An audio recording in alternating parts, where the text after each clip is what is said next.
데살로니가전서 4장을 읽었습니다. 자, 이제 바울은 데살로니가 교회에 권면하는 말씀을 하고 있습니다. 자, 그 권면의 말은 내가 지금까지 너에게 가르쳤던 그것들을 그대로 행하는 것이다 라고 얘기했죠. 너희가 마땅히 어떻게 행하며 하나님을 기쁘시게 할 수 있는지를 우리에게 배웠으니, 우리가 가르쳐 줬으니까 너희가 행하는 바라 더욱 힘써. 지금 너희들이 잘하고 있다 이거예요. 디모데가 가서 그 사정을 보고했을 때 사랑이 있고 믿음이 있고 행하는 일들을 보고했을 때 그대로 더욱 힘써서 행하라고 얘기하고 있습니다. 오늘 우리들의 신앙의 삶은 멈추는 게 아닙니다. 누구 보기 위해서 하는 게 아닙니다. 오직 하나님만을 바라보며 걸어가는 것이지 뭐 사람에 따라서 이렇게도 하고 저렇게도 하고 어떤 상황에 따라서 이렇게도 하고 저렇게도 하는 게 아니라 우리는 영원히 변함이 없는 우리 하나님만을 바라보며 하나님의 뜻을 따라 나아가는 것이 우리의 믿음의 길이라 라고 말씀할 수가 있겠죠. 자, 우리 주 예수 그리스도로 주 예수로 말미암아 너희에게 무슨 명령을 준 것을 너희가 다시 예수님의 말씀을 너희에게 줬는데, 자, 하나님의 뜻은 이것이니 너희의 거룩함이라. 거룩함, 내가 거룩하니 너희도 거룩하라 하신 그 말씀대로 거룩함 우리가 되어야 되겠죠. 거룩함에 쓰임 받는 자가 되어야 됩니다. 하나님께서는 쓰셨다가도 그가 더럽히면 그를 버릴 수밖에 없어요. 아무리 좋은 것이라 할지라도 더러워지면 쓸 수가 없어요. 버려야 되는 거예요. 예, 여기에 좋은 백지가 있어요. 깨끗한 백지가 있는데 이것을 그대로 백지가 있으면 쓸 수가 있지만 여기에 더러운 것이 묻으면 그것은 쓸 수가 없어요. 버릴 수밖에 없는 거예요. 예, 어떤 흠과 티가 있으면 버릴 수밖에 없어요. 옹기장수들이 옹기를 만들어서 정성을 다해서 만들어 구워놨는데 이걸 갖다가 굽고 꺼내서 보니까 찌그러지고 어디가 금이 갔거나 또 어떤 흠이 있으면 그 자리에서 박살을 내버려요. 다 잘라버리지, 부셔버리고 마는 거예요. 이처럼 오늘 우리가 하나님 앞에서 지음받고 거듭나고 새로워짐을 입었다 할지라도 거룩함을 버려버리면 찌그러지거나 금이 가거나 흠이 있거나 문제가 생겨지면 어때요? 박살내버릴 수밖에 없어요. 우리 그렇기 때문에 예수 그리스도 오시는 날까지 우리 영과 육과 혼이 흠이 없이 하나님 앞에 보존되어야 할 줄로 믿습니다. 그 길은 오직 거룩함입니다. 하나님 앞에서 거룩함, 주님의 그 거룩함을 따라서 우리도 거룩함의 삶을 이루어야 됩니다. 때때로 우리가 잘못하거나 부족함이 있다면 어떡해요? 우리 예수님께서 글쎄요, 목욕한 사람은 가서 뭐하라? 손발 닦으면 되는, 손을 닦으면 되는 거예요. 가서 날마다 우리는 주의 보혈을 세면서 우리 자신을 돌아보면서 우리 하나님 앞에 내 자신의 연약함과 부족함을 고백하고 다시 한번 힘을 얻고 일어날 수 있는 우리가 되어야지. 그대로 더러운 대로 내버려두고 더러운 삶 그대로 가지고 있으면 그것이 나를 망하게 합니다. 오늘 우리도 어느 순간에 내 속에서 악이 튀어나오게 되고 또 어느 순간 나도 모르게 나의 본성이 튀어나올 때가 있어요. 이럴 때마다 우리는 아직도 내가 죽지 못했구나, 아직도 깨닫지 못했구나, 깨닫고 하나님 앞에 자신을 드리고 회개하고 자복하고 그리고 옛사람을 버리고 새사람을 입고 성령의 충만함을 입기 위해서 우리는 노력해야 할 것입니다. 하나님 앞에 부르짖어야 기도하고 성령 충만을 구하여야 할 것입니다. 그래서 이 거룩함을 가지고 모든 음란을 버리고 또 사람과 사람을 각각 거룩함과 존귀함으로 자기 아내에게 대할 줄을 알고 또 이방인과 같이 세교를 따르지 말고 이 분수를 넘어서 형제를 해하지 말고 이러하지 어리석게 미련하게 인간의 그 본성, 육신의 본성이 우리를 이끌고 유혹하고 있습니다. 오늘 시대에는 더 많은 이러한 것들이 음행의 물결들이 너무나도 많아가지고 정말 감당할 수 없을 정도로 이렇게 넘쳐나고 있는 이러한 음행의 역사들이 이 땅에 존재하고 있습니다. 여기에 우리가 넘어가지 아니하고 내 육체를 십자가에 못 박아버리고 오직 그리스도 안에 새 사람을 이고 거룩함에 이를 수 있도록 우리는 최선을 다해야 할 것입니다. 오직 이 일은 성령의 충만함, 성령의 역사하심, 성령의 돌보심이 아니고는 감당할 수가 없습니다.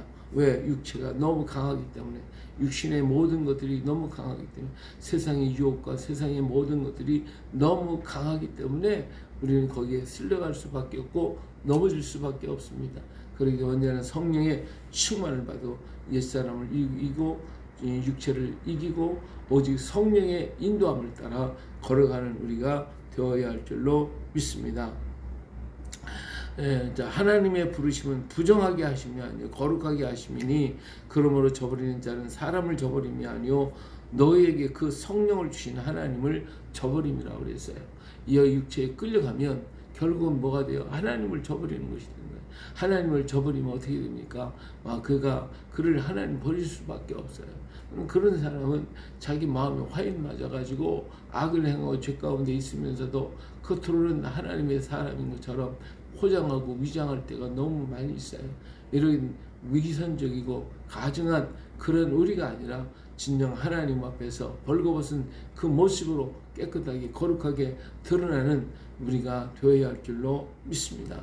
날마다 주의 보혈샘에서 내 자신을 담그고 그리고 나를 주에게 맡겨버리고 성령의 인도하심을 따라 순종하고 내 자신을 쳐서 복종시키는 우리가 되어야 할 것입니다.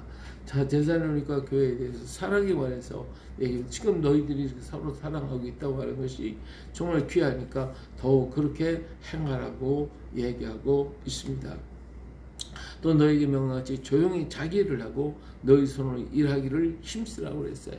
오늘 우리가 누구에게서 얻고 어디서 받아서 뭘 하려고 하기보다는 내 손으로 일을 해서 그래서 그 일을 통하여 하나님께서 주시는 대로 가서 그것을 가지고 전해야 돼. 바울사도 가는 곳곳마다 브리스길라와 아굴라와 함께 천막을 깃기도 하고 거기서 돈을 벌어서 또 나가서 선교를 하고 하는 자비량 선교를 참 많이 했어요.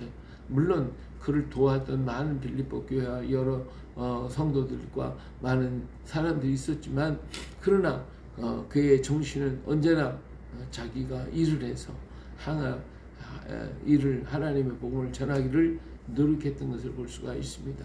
그러나 오늘도 많은 우리들이 예수 믿는 우리들이 정말 일하는 데 기뻐하고 일하기를 두려워하지 말고 일 힘써서 일하는 우리가 되어야 됩니다. 오늘 이 땅에 힘든 3D 작업에 대해서는 아예 일하지 않고 내가 대학을 나왔으니까 내가 뭐 하니까 라면서 그 일은 아예 버리고 할 생각조차도 않기 때문에 외국 사람들이 다 와서 그 자리를 차지하고 있지 않습니까? 오늘 우리에게 일터가 주어진다면 어떤 일이든지 마다하지 말고 기쁨으로 즐거움으로 감사함으로 행하고 내가 지금 일하고 있다면 그 일이 나에게 주신 하나님의 축복인 것을 알아서 기뻐하고 감사하고 하나님께 찬양하면서 오늘 일용할 양식을 내게 주신 그 하나님을 노래하며 찬양할 수 있는 우리가 되어야 할 것입니다. 그러면 오늘 일하고 손으로 일하기를 힘쓰라고 했습니다. 또 외인에 대해 단정히 행하고 또 아무 궁핍함이 없게 하려 합니다. 이렇게 함으로써 우리가 궁핍함을 당하지 않고 모든 이방인들이 바라보고 세상 사람을 바라볼 때에 정말 저 가정은 하나님이 축복하는 가정이구나 라고 하는 그런 것을 심어줘야 할 것입니다. 또 우리에게 가장 아픈 것은 먼저 앞서간 사람들입니다.